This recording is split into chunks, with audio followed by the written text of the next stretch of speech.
यही समाज के है दुनिया ये संसार में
संसार में या क्या मिलेगा या मन करा के लिए या सन के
या सारे गुजरात में लोलाट या दिन से सामनाथ अपना गुरु के या बेना उठोने आई या अपना गुरु के या भादर में रमैये या सारे गुजरात में एक बुढ़िया सासू है जब स्वामीनाथ या अपना गुरु के बेना उठावत गेल या हमरा कह के गेल है सत्यव्याही या हम गुरु के बिना उठावे या जा रहे थे उनकर काज करने हमें कहा था ऐसे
बहिन छी सार गुजरात में हमरा से छोट छोट केगो भवन में अछि या हम सती ब्याही सबसे जेठ छी हिया बेचारा ना के से भाग्यकारी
और कि जैया से पति देव ने गौना करा के लोला या घर में बसैया नित दिन ना अपन गुरुदेव के पास जाइया और शिकार खेले के पास जाइया और हमरा सबके अपना महल में छू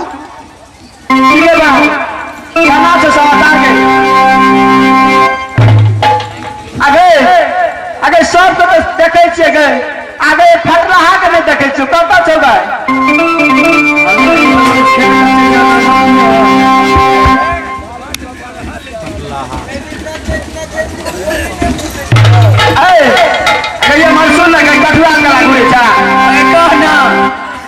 पतिदेव घर में जोते द्वार तो मन नहीं लगे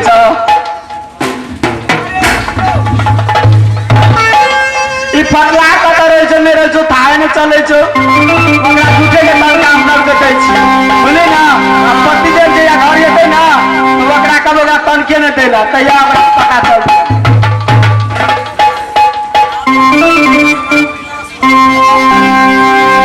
अपना सबके चला मन मरा करे बोले ना अबे भागले ये चलिए बहिना गे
लेकिन अखनी तक फटला के था नहीं चले कथी कहली गए हल्ला करने हल्ला करते नहीं तो गोलियां खेले तो बाहर तो घर तू गोलियां खेले जगह ले भी कहीं के नहीं था उठ गोली नहीं खेले थे बुझाइए कि चाउर अपना से चोरा के आ बुझाए लगल दुकान पर बुझली ना हल्ला करिए गांजा किने तो गांजा किन के तो पीतो खो पड़ जा तक बाद ही तू हेलो तो ये है हमारों के दौर में हमारे राम नारायण पासवान जी रेलवे बड़ा बाबू उनकी तरफ से पूरे 10 रुपया से नवाजी हमारे कंपनी की ओर से लाख लाख शुक्रिया गुजार है। सुनो हो भैया ये लड़की और चले जाइए हाथा गाँव में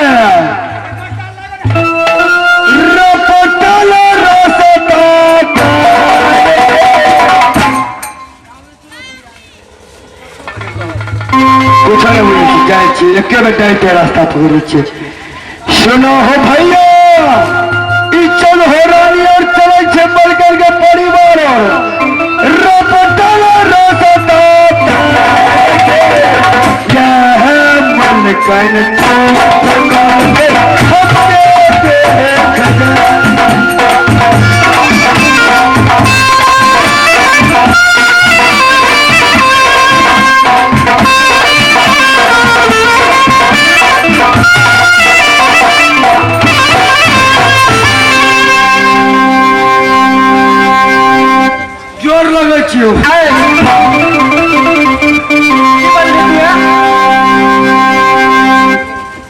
गोर लगे छी।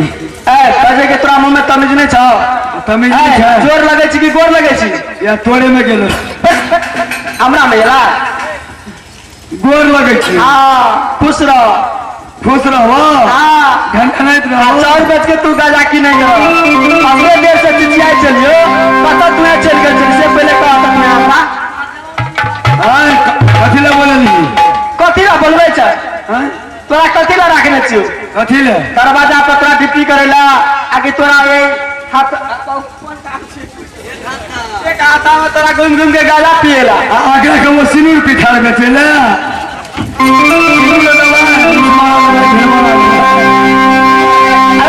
सुन कह छो हमरा सबके मन में आराम करे छो बोले ना। अगर कोई मुसाफिर ये तो तू डोरी पर अभी समाचार भेजिए। तोरा बुढ़बान हो वो तो भगवानपुर आई जगह भगवानपुरा नारा नहीं। मैं हनुमान कहिए हमरा खबर पठा दिया हमरा बुढ़बान। यहाँ से तू ड्यूटी कर बोले ना। हाँ तो हम तो खड़े ड्यूटी करबे अरे चौकी पर छिए तो चौकीदार भेलिए। अब बाबू भैया जमीन पर बैठे जी सटी जिम्मेदार भेलिए। खड़े ड्यूटी अवश्य चौकी पर भर रात के लिए हम करबे। और सुनू कहे छी की कहे छी।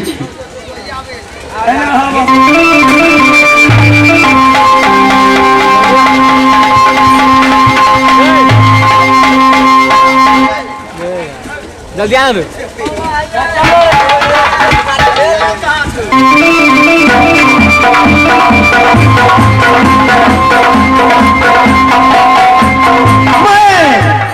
ब्रह्मा का पुत्र नारद ऋषि मेरा नाम है। मैं तीनों लोग भर करते करते आज मैं मृत्यु लोक में आ चुका हूं। मैं अपने कान से सुना हूं मृत्यु लोक में राजा उग्रसेन का पुत्र गोपीचंद बहुत धर्मात्मा हो चुका है। आज मैं जाकर के उसे सच दिखाऊंगा, झूठ बोलाऊंगा, तब मैं नारद ऋषि कहलाऊंगा। नारायण नारायण नारायण जत करियो बाबा, जत करियो बाबा, बिलाई मार मददी जत करियो।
नहीं ब्रह्मा को छोड़ा, नहीं विष्णु को छोड़ा, नहीं नारद को, किसी के नहीं छोड़ेगा माया।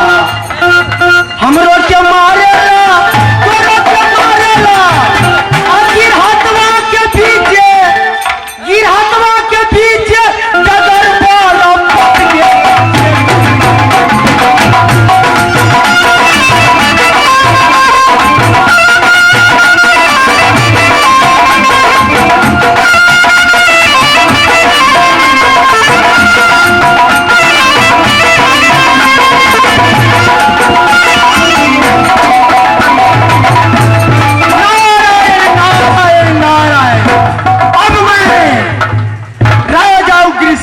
के दौर पर चल करके और मैं गोपी चंद से भिक्षा याचना करूंगा।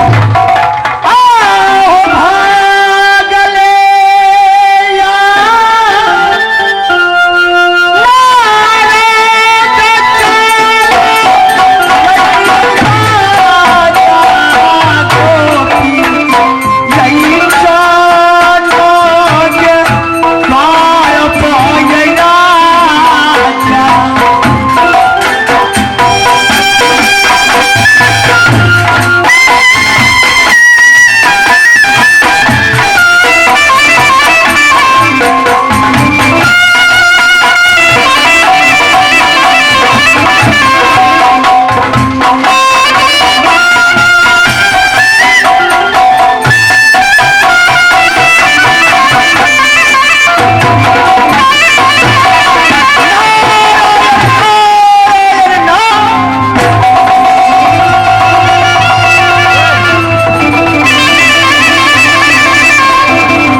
से 20 रुपया भगवान उसको कल्याण करे।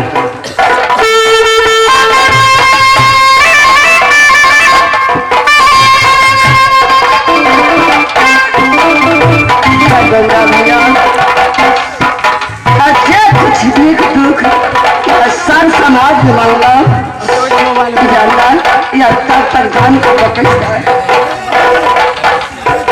कहाँ दिशा देगो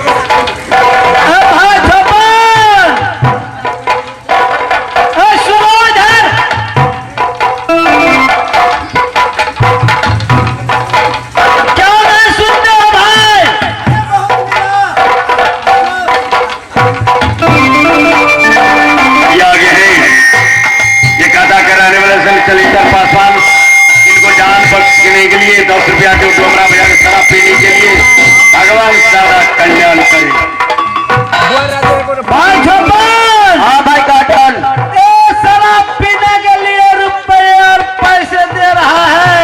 हाँ इसको जान बख्श दो। ठीक है, होगा कि नहीं? एकदम होगा। चलो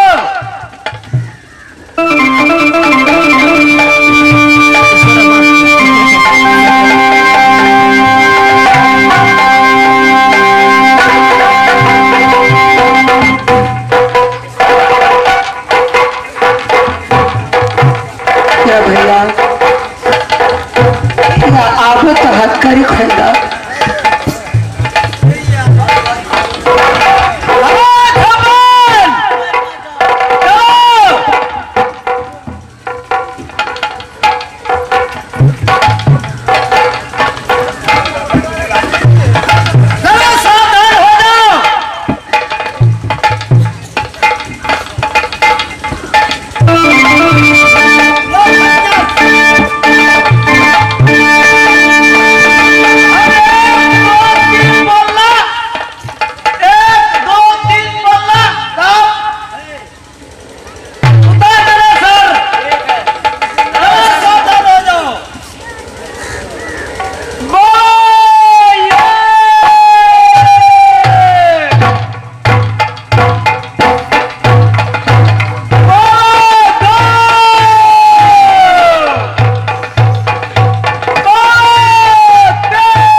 न जाने डोमरा भैया के कहूँ या हथियार छूट गया, हथियार में लावा चल गए, पूरा सीन लीजिए, तब तक जान की छुट्टी का है सीन ले लिए। या ऐसे बढ़िया घोर जंगल में चला या बाघ सिंह या हालत पतिव्रता नारी के धर्म या अवश्य बच जाए, लेकिन डोम चंडाल हाथ से तो बच गया या परमात्मा भाग रहा छी या अघोर जंगल चल जाए छी।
तपोवन जंगल में। मेरा नाम मतंग ऋषि है। मैं इसी तपोवन जंगल में निवास करता हूँ। और मैं भोले शंकर का धोनी रमाता हूं। इस तप्पू वन जंगल में नहीं आने का रास्ता है, नहीं कोई जाने की रास्ता है। इस तप्पू वन जंगल में मैं हजारों करोड़ों वर्षों से मैंने भोले शंकर का धोनी रमाता हूं। मानव नाम का चीज अभी तक इस तप्पू वन जंगल में प्रवेश नहीं किया है। इस जंगल में जानवर ही जानवर से भरा रहता हूं और मैं एक सिले पत्थर पर जाकर मैं भोले शंकर के नाम का धुनी रमाता हूं। मैं जा रहा हूं अपने प्रभु के नाम में मैं लीन रहूंगा। श्री राम जय हो राम, जय जय राम।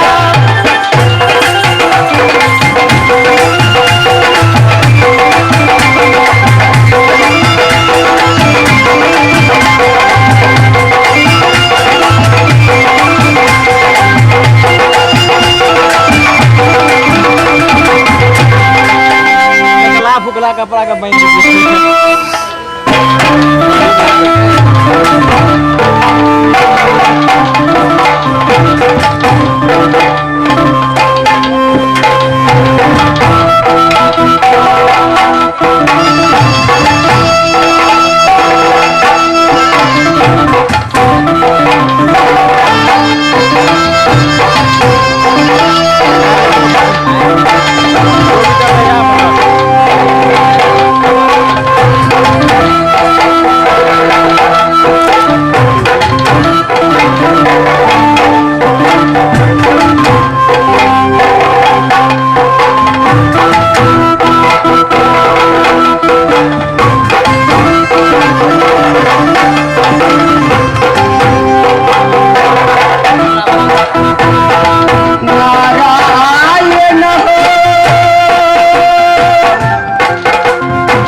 जंगल में एक साधु के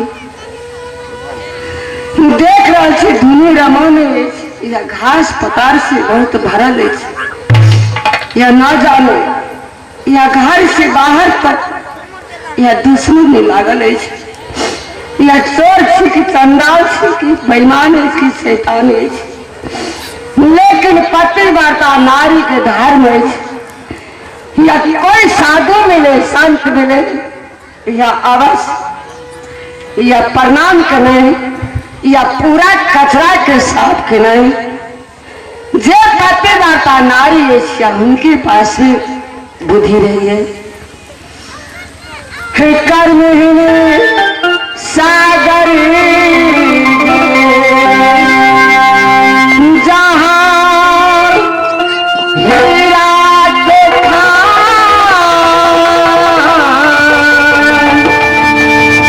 आज पसारा हूँ घोड़ा में देखूँ करा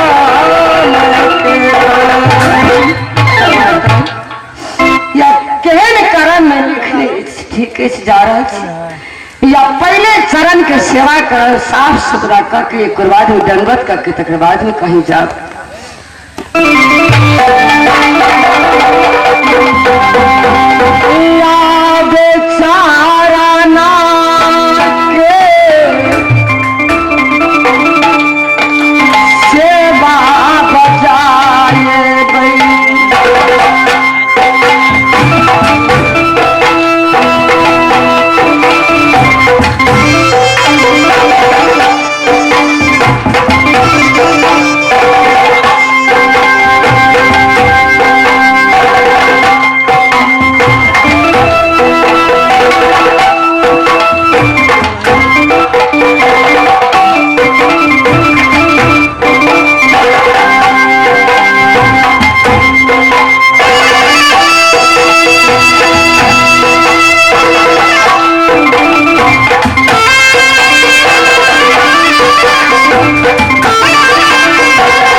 गुरुदेव,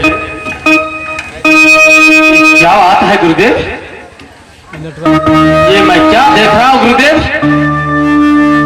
आज हजारों करोड़ों वर्षों से आपके नाम के इस तप्पू जंगल में मैंने धूली रमाता। मैं कभी मानव नाम का चीज कभी नहीं देखा, लेकिन आज मेरे आश्रम में एक नारी को देख रहा हूं जब मेरे चरणों की सेवा में लगा और मेरे नाक, मुंह और कानों तक शरीरों में सारे अंग अंग में कुश, दीवार और खर छेद दिया। मैं तपस्या में लीन था और सारा सर सफाई कर करके मेरे चरणों की सेवा में लगा दिया। क्या बात है गुरुदेव?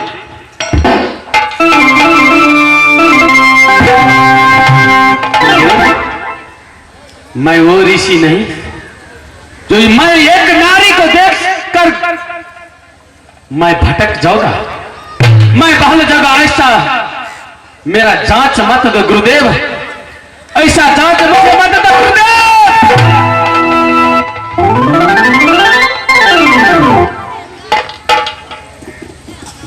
समझ गए गुरुदेव, ये आपका कोई माया मूर्ति नहीं है, ये कोई दुखारी नारी है, ये संकट में फंसा हुआ नारी है। ये तप्पू वन जंगल में रास्ता इसका छूट गया है, भटकते हुए इस तप्पू वन जंगल में आ गया है और एक महात्मा की देख करके उसके चरणों की सेवा में लग गया है। और महात्मा की कर्तव्य है उसकी रक्षा करना और उसकी सुरक्षा करना एक साधु का धर्म है। ठीक है, मैं उसकी अपनी पुत्री समझकर बेटी बेटी कह कर पुकार करके मैं उसको सारा समाचार पहले अवश्य बुझेगी। बेटी,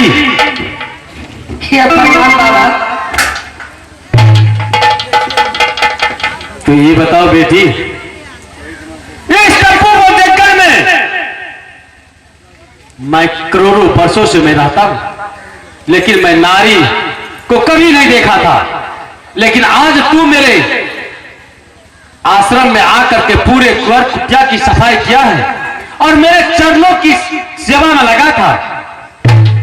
क्या बात है? और कहां से आए हो? किसका तुम बहू बेटी हो? गुरुदेव, क्या तुम्हारा नाम है? मुझे कह करके सुनाइए बेटी। यह कहानी की पूछे छे? यह नाम दुकान घर के पूछे छे तो क्या कुसुम मारे छे?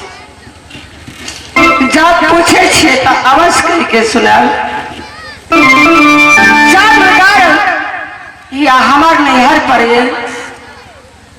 पिता जल के नाम राजा चंद्रसेन, माँ ने शेरे घर में नाम रख सती चंद्रा, ससुर पर ये शहर बिरदार, ससुर के नाम राजा उग्रसेन, सासू के नाम सती मैना, ननद के नाम सती बिरमा, या साने के नाम या अहाँ तक खुद जाने थे।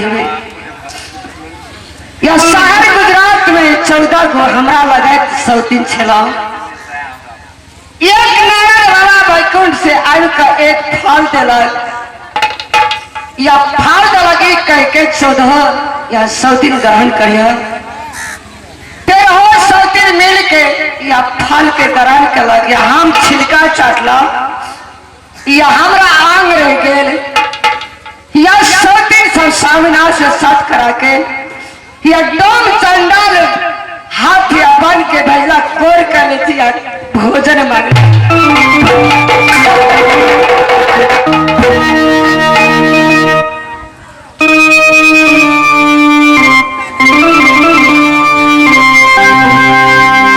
चंडाल,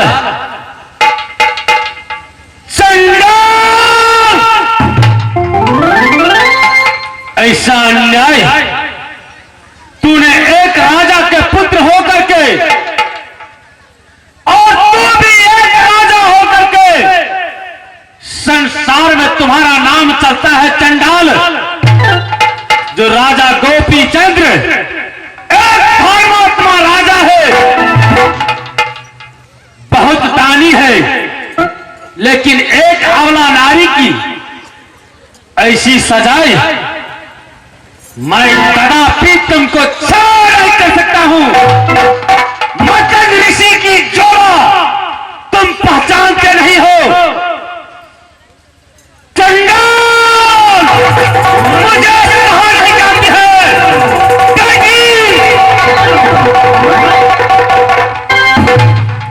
तो मुझे क्या दो, तो मैं इसी समय इसी वक्त अपनी ज्वालामुखी खोल करके मैं उसको जोड़कर भाषण कर सकता हूं। नहीं बाबा, ये बाजू कहानी मेरा व्याकुल मधु बिना, कोयल बिना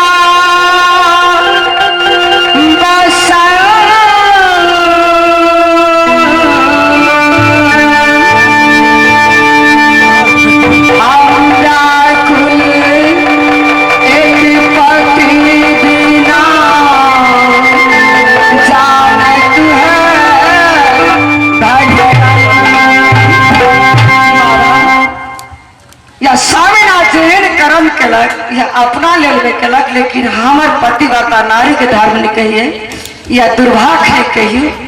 जे गति भरा ले या अवश्य हम भोगे के लिए में तैयार थे। ठीक है बेटी, मैं समझ गया। नारी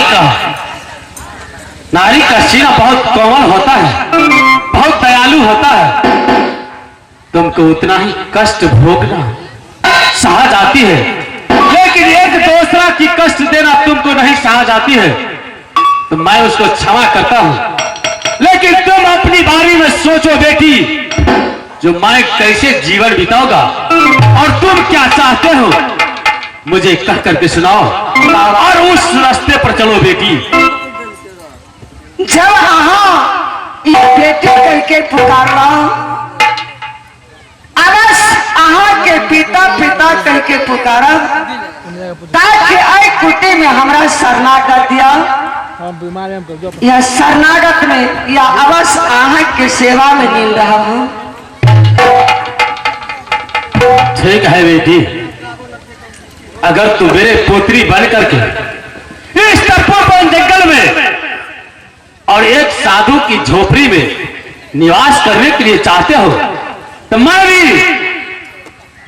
एक पिता की भी भाषा अवश्य निभाऊंगा। लेकिन एक बात है बेटी, की बात पिताजी? साधु एक साधु होता है, साधु को पास में कोई चीज नहीं रहता है, बहुत चीज का तकलीफ काटना पड़ता है। देखो बेटी, नहीं मेरे पास में घर है, न बिल्डिंग न मकान, कुछ नहीं है। कभी साधु को पेट भूखा भी रहता है, कभी भरा भी रहता है। तो उतने साहस तुम कर सकते हो तो मेरे पास अपनी पुत्री को समान मैं रख सकता हूँ पिताजी। या जब अहाँ या भूखल रहे तो अवश्य अहाँ की बेटी भूखल रहत, या अहाँ भोजन करबे तो अवश्य अहाँ के बेटी भोजन करत। तो ठीक है बेटी, चलो मैं ले चलता हूँ अपनी झोपड़ी के पास। ठीक है पिताजी, चलो।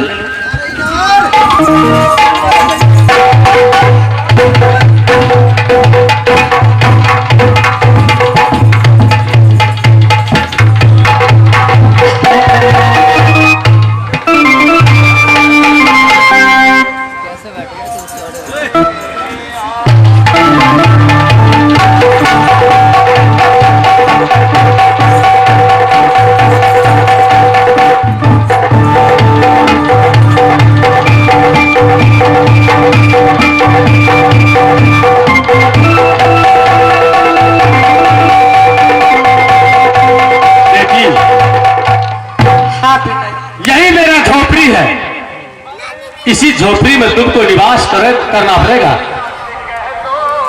जाओ बेटी, तुम इस झोपड़ी में निवास करना और मैं जा रहा हूं कैलाश पर्वत पर। मैं भोले शंकर की धुनी रवांगे और तुम इस झोपड़ी में रहना। और तुम्हें कोई समस्या आएगा, कोई संकट आएगा तो मुझे पिता पिता कहकर के पुकारना, मैं तुम्हारे पास अवश्य आऊंगा बेटी। या प्रणाम पिताजी। कल्याण हो बेटी।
बेटी, मैं आ गया हूँ बेटी, मैं आ गया हूँ। क्या तुम्हारा समस्या पड़ गया है? क्या बात है बेटी? मैं तुम्हारी आवाज को सुन करके कैलाश पर्वत पर तुम्हारा आवाज क्या है बेटी? मैं आ गया हूँ। क्या बात है बेटी? क्या तुम्हारा धन सोना घट गया? पिताजी, बोलो बेटी। यहाँ कुछ आवाज सुने क्या? अवश्य बेटी। वो छोरा कना के एक गुजिया के अंदर मैं एक बालक का आवाज सुन रहा हूँ बेटी। हाँ पिताजी, एक बालक पैदा मिला। क्या एक बालक पैदा लिया है पुत्री? हाँ पिताजी, बहुत धन्य हो गया, बहुत धन्य हो गया बेटी। आज मेरे आश्रम में एक बालक पैदा लिया है, बहुत धन्य हो गया है बेटी। पिताजी, क्या मैं उस बालक को मुखार बिंद देख सकता हूँ कि नहीं? अवश्य पिताजी। ठीक है बेटी, तुम सावधान रहो बेटी। मैं कुटिया की दरवाजा हटाता हूँ और बालक की मुखार बिंद देखने के लिए मैं लड़ाई हो रहा हूँ बेटी। ठीक है।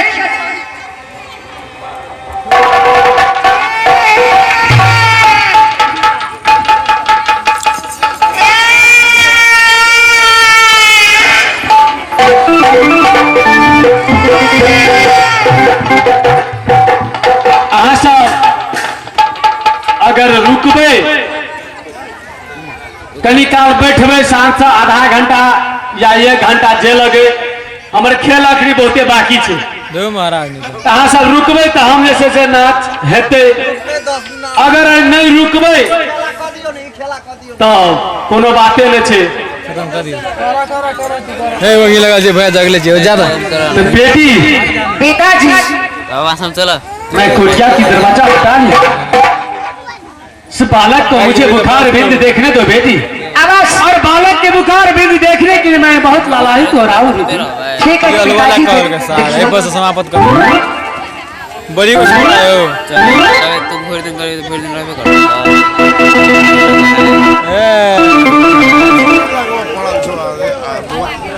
सब छोड़ा फरा दीजिए बेटी, पिताजी, कब देखा चल मैं बालक को देखा हूँ बेटी, बहुत सुंदर है, देखने में बहुत सुंदर है। लगता है कोई से आइए ना इससे बढ़कर कंगी लगे से कोई दूसरा बालक नहीं हो सकता है। कमल फूल लेकिन इसका बैठा बैठा हस्तरेखा देखना भी मेरा धर्म कहता है और नामकरण भी करना मेरा धर्म कहता हूँ। क्या मैं कर सकता हूँ कि नहीं बेटी? अवश्य पिताजी। या अहाँ के सिवा हमरा के स्लाइड जब कर ले के दोसर सरकरा। ठीक है बेटी, पहले बंद कर। मैं पहले इसको हस्तरेखा देखता हूँ और उसके बाद मैं अवश्य इसका नामकरण करूंगी। ठीक है पिताजी। लेकिन एक बात है बेटी, की बात पिताजी? दोहा और पाती में कहता है, सुगा पंथी योगी 100 रुपया दक्षिणा, खाली हाथ नहीं देखना। ये बालक की हस्तरेखा तो अवश्य देखेगी बेटी, लेकिन बिल्कुल खाली हाथ नहीं देख सकता हूँ बेटी। पिताजी, ये स्नापन जगन में किनका से मांग के देल या सवाल हुआ? ठीक है। या बाबू भैया से मांग का या अवश्य कहाँ हस्तरेखा ले दे? ला दे ला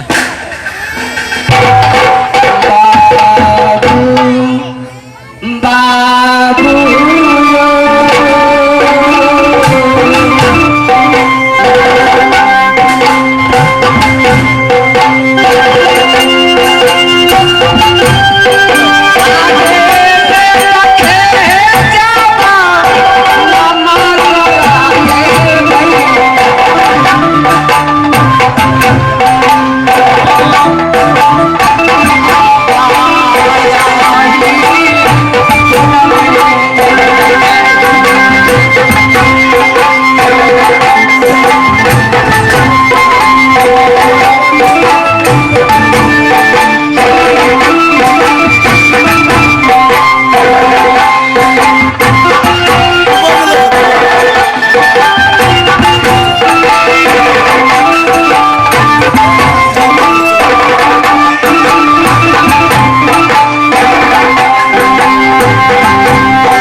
के वास्ते में या आवाज कुछ दान केला या अपना झोला समारोह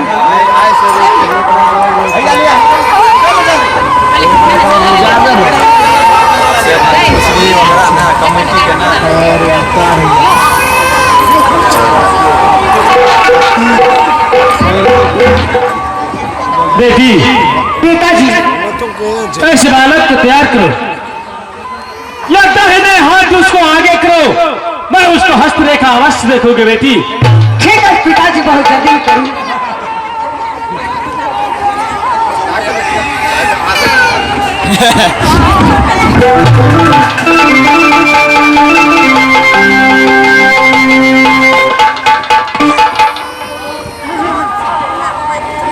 गुरुदेव, गुरुदेव, ये मुझे क्या दिखा रहा है गुरुदेव? ये कदापि नहीं हो सकता है, ये भी मंदर ऋषि का आश्रम है, ये कदापि नहीं हो सकता है। नहीं नहीं, ये कदापि नहीं हो सकता है। मैं ब्रह्मा विष्णु महेश तीनों लोगों से लड़ने वाले, मेरा नाम मतंग ऋषि है। मैं ये कदापि नहीं होने देंगे जो इसको हस्तरेखा में दिखा रहा है। मैं एक आंवला नारी को मैं क्या जवाब दे सकता हूँ, या साधु होकर के मैं मुखार बिंद से झूठा वचन कैसे निकाल सकता हूँ? नहीं, लेकिन आज मुझे बेबस हो गया हूँ। आज मुझे मुखार बिंद से झूठा वचन निकलने के लिए तूने कहते हैं, लेकिन नहीं, ये हस्तरेखा में मैं देखता हूँ इस बालक की आयत बहुत गंभीर है, लेकिन नहीं, मेरा नाम मतंग ऋषि है। मैं ब्रह्मा विष्णु महेश तीनों लोगों से लड़ेंगे और इस बालक के मैं आयत के अंदर करूंगे। और इसी समय गुरुदेव, मैं इसका नामकरण भी करता हूं। आज से इसका नाम संसार में रणवीर करके पुकारेंगे और इसका मुकाबला करने वाले कोई संसार में योद्धा नहीं हो सकता है, ना कोई वीर हो सकता है, ना इसका कोई सुंदरता होगा, ना इसका कोई भाई बोल सकता है। मैं भी मतंग ऋषि का एक वचन है। बेटी, पिताजी, ये बालक को मैं हस्तरेखा देखा हूँ, ये बालक का आयत बहुत लंबी है, ये बालक बहुत वीर हो सकता है, ये मेरा वचन है बेटी। ठीक है पिताजी, नामकरण के नाम अवश्य बेटी, इसका नाम आज से सारा संसार में रणवीर कह करके पुकारना बेटी। पिताजी, देखो बेटी, अब मैं यहाँ से जा रहा हूँ, फिर कहो तो कैलाश पर्वत पर तब तक कोई बालक के लेकर के तुम इस झोपड़ी में रहो बेटी, और बालक का कोई चीज का तकलीफ नहीं होना चाहिए। जो चीज खाने पीने के लिए मांगता है, जो चीज संसार में खिलौना मांगता है, सारा चीज ला करके इसके पूर्ति करना है बेटी।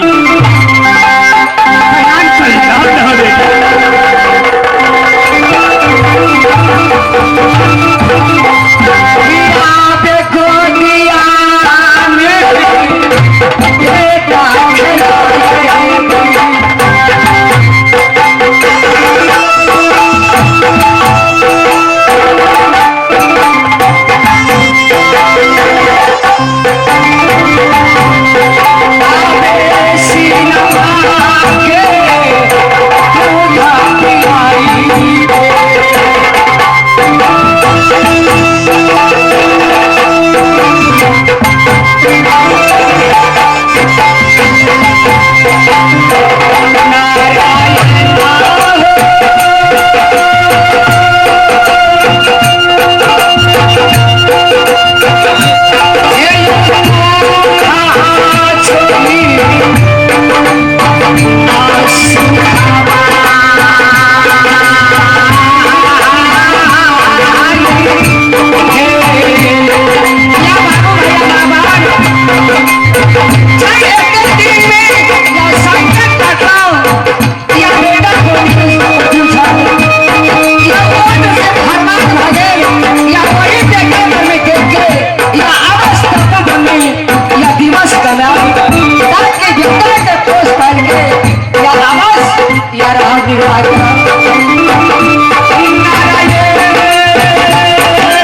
तो आने हाँ का दो बकनी कतना से सुके ला पिताजी कर जाय छी माँ मुझे बहुत शौक है माँ, मुझे जल्द से चले माँ, मुझे तीर और धनुष ला करके दो माँ।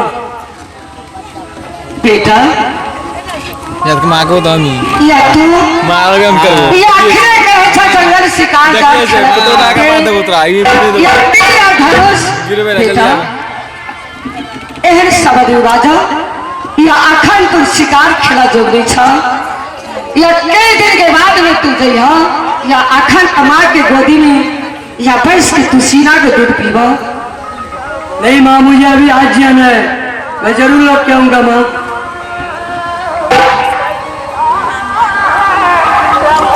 बेटा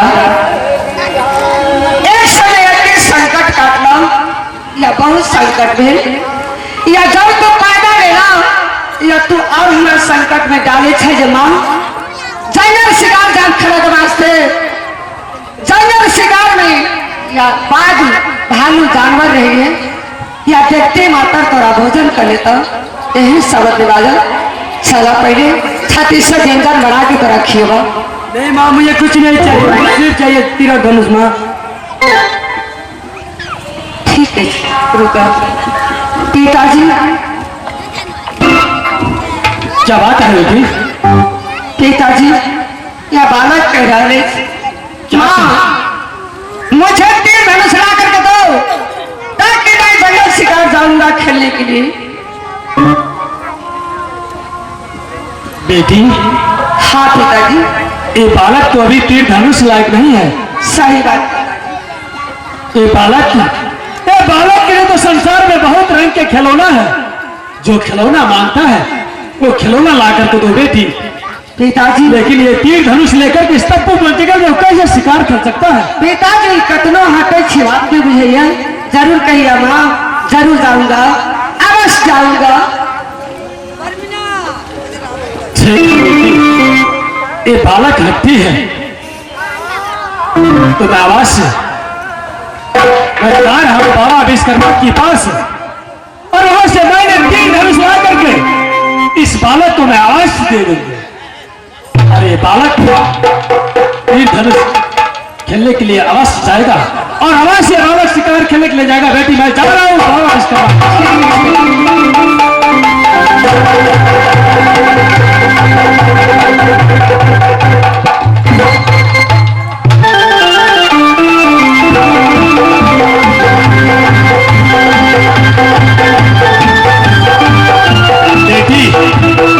पिताजी मैं बाबा विश्वकर्मा के पास से मैंने तीर धनुष लाया हूं,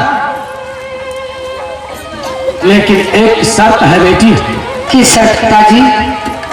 ये तीर धनुष मैं अपने हाथों से नहीं दे सकता हूं। ये तीर धनुष मैं धरती मां पर सौंप देता हूं और इसकी बाहों में भुजा में बल होगा या ताकत होगा।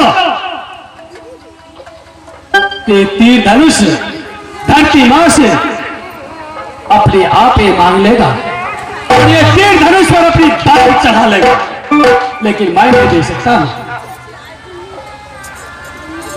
पिताजी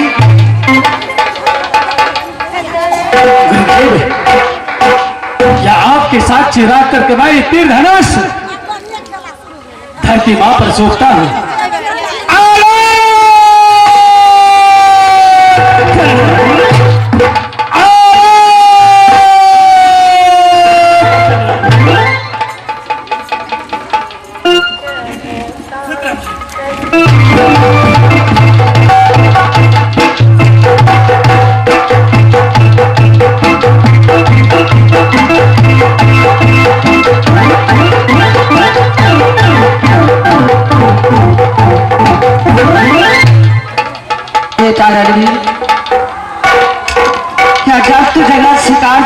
के वास्ते या पिताजी अपना हाथ से निकल का तीर धनुष धरती मां पर में सेक देता या धरती मां से प्रणाम करके या तोरा भुजा में या बाजू में ताकत रहता या अवश्य तू तीर धनुष उठेवा। अगर तोरा तीर धनुष तो जंगल शिकार खेला जुगली छतु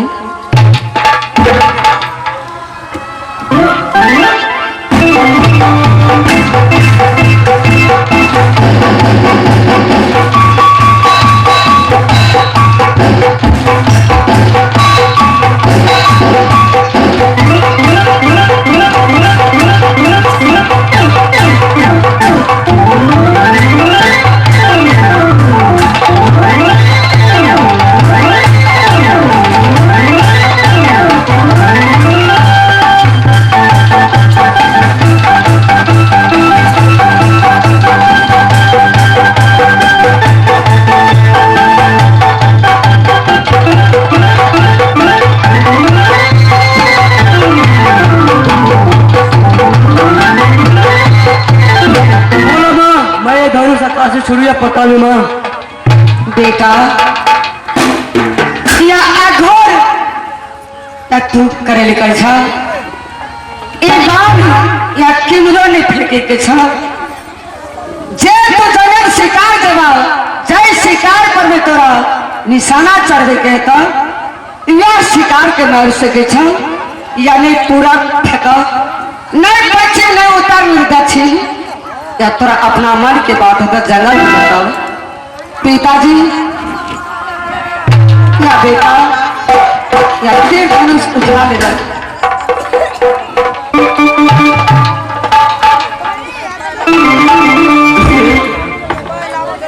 मैं ये क्या दिख रहा हूँ गुरुदेव? मैं क्या कर सकता हूँ गुरुदेव? एक ये लाडला नारी को मैं क्या जवाब दे सकता हूँ गुरुदेव? मैं क्या कर सकता?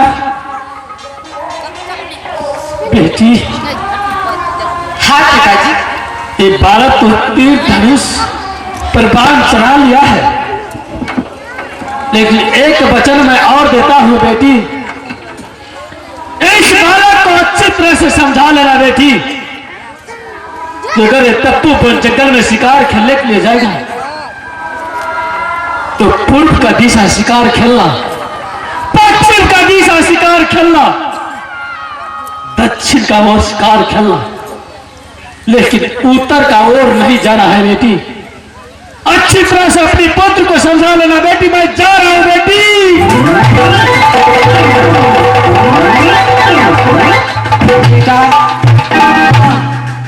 पिताजी कह के गेल तू जंगल शिकार जाय छ खेला के वास्ते, या पूरा तू शिकार खेलिया, पश्चिम शिकार खेलिया, दक्षिण शिकार खेलिया, लेकिन उत्तर की ओर नहीं दिया बेटा।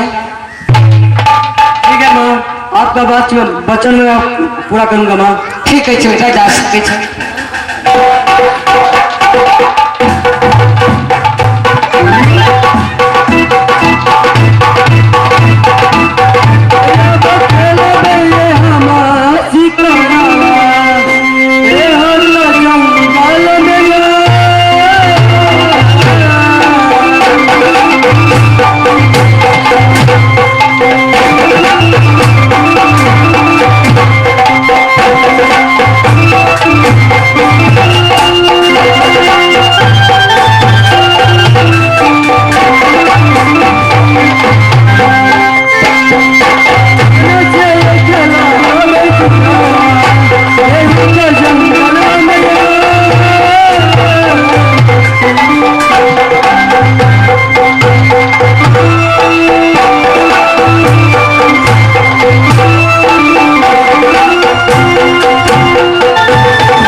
चंद्रा, शक्ति चंद्रा, तुम्हारे पास में इतनी घमंड, अपने पुत्र की घमंड मुझे दिखाने के लिए तुम चाहते हो? क्या तुम अपने पुत्र को ऐसा बलवान समझते हो? तुम माता ऋषि के आश्रम में जाकर के बालक पैदा करके और उस बालक की घमंड से तूने चूर होकर के जंगल में तूने शिकार खेलने के लिए भेजा है, और जो बालक के कारण तुमको पास में उतनी घमंड है, उसी बालक को कारण तूने अपनी उसी तप्पू वन जंगल में अपनी सर पटक पटक करके मर जाओगा सती चंद्रा, और उसी बालक की विरोध में तूने पागल हो जाओगा। अवश्य मेरा नाम चंद्रनाथ है, मेरे नजरों से तुम कभी नहीं बच सकते हो। जैसे तुम मुझको घमंड दिखाया है, मैं तेरा पीछा पड़ गया हूं सती चंद्रा। मैं जा रहा हूं, ये भोले शंकर की नाग है, इसी नाग से तुम्हारा पुत्र की उसी तप्पू वन जंगल में मैं डांस करूंगा, और तुम्हारा पुत्र मां मां कहकर के मर जाओगा, और उसी पुत्र के कारण तूने पागल हो जाओगा। शक्ति चंद्रा, तुम मुझको नहीं पहचानते हो। चलो रणवीर, तुम कहां जा सकते हो मेरे नजरों से भाग करके? तूने पश्चिम का ओर शिकार खेल लिया है, दक्षिण का ओर खेल लिया है, अब तुम उत्तर ही का ओर जाओगा। चलो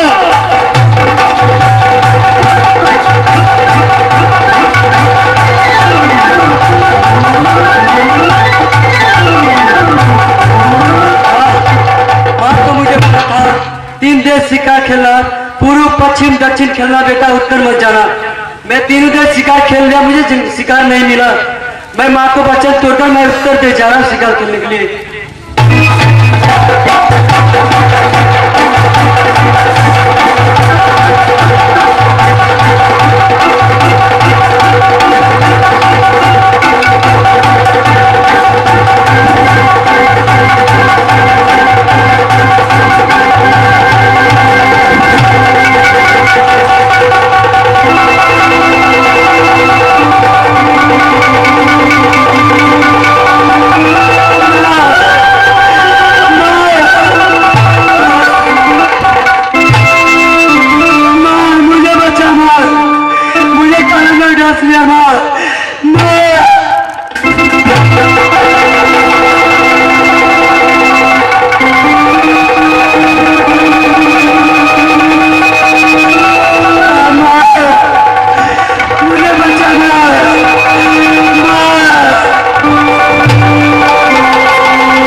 एक हाथा में भूत बैठ गई बेदरा सगले टहलत सबका बाल बच्चा के लगत से नहीं तो 10 मिनट और बैठे पड़त काशी स्मशान में जाए गोपीजन अरे डोम के घर में नौकरी रहती वही जो कर चुके थे सरकारी गंगा घाट जैसे काशी स्मशान का 7 लाख में ठिका लेना चाहिए बिना कर कफन के किनको चिता ने जलवा दीजिए अमीर आवे गरीब आवे फकीर आवे बिना कर कफन के किनको चिता ने जलवा दीजिए हम डोमिनिया तरही वाली कथा गई थे अखुन तक काशी स्मशान में जल खेल करने लगा ये मेरा आवाज लगा दीजिए तरही वाली चीजें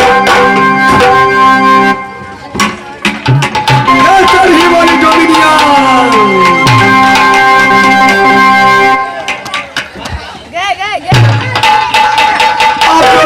सुगर चढ़वा चल गया कि सुगर गोबर पाथे न चल गया छे गांव पर भौरी का न चल गया छे या का सब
सुगड़ा गोबर पाथले गुड़ानी आए वकर को गोरानी है चाय आई मुरी मचरवा टिकटा नहीं ना वो तो करिए तो मैं फोड़ दूँ तो तब तो मोछे हमने चलेबो आ तोरा नाक झोट काट लेबो तो ए केना के तू हमर नाक झोट काट लेबी आ तू केना के मुंह उखाड़ लेबी का ए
कोई शायद फिर मेरे एक साथी रात का देव को हाथ रिलीज दिया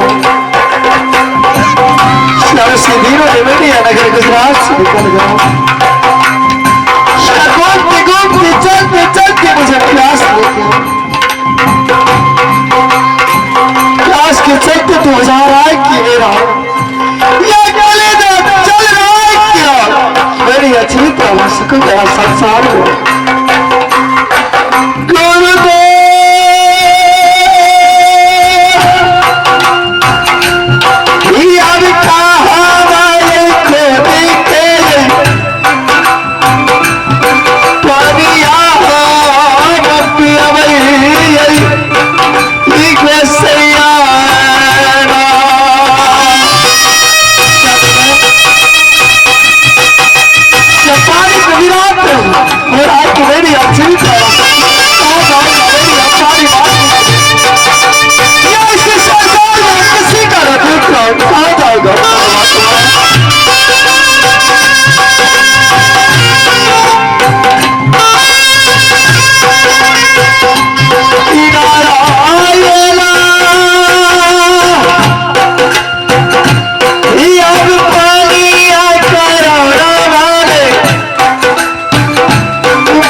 हाँ पानी के बिना जना बुझा चक्रे टल जा पानी के बिना तोहर करेजा जे प्यास के मारे जना बुझाइयो जीवित रह आगे पहने पहन पिया तो मोसा फिर गया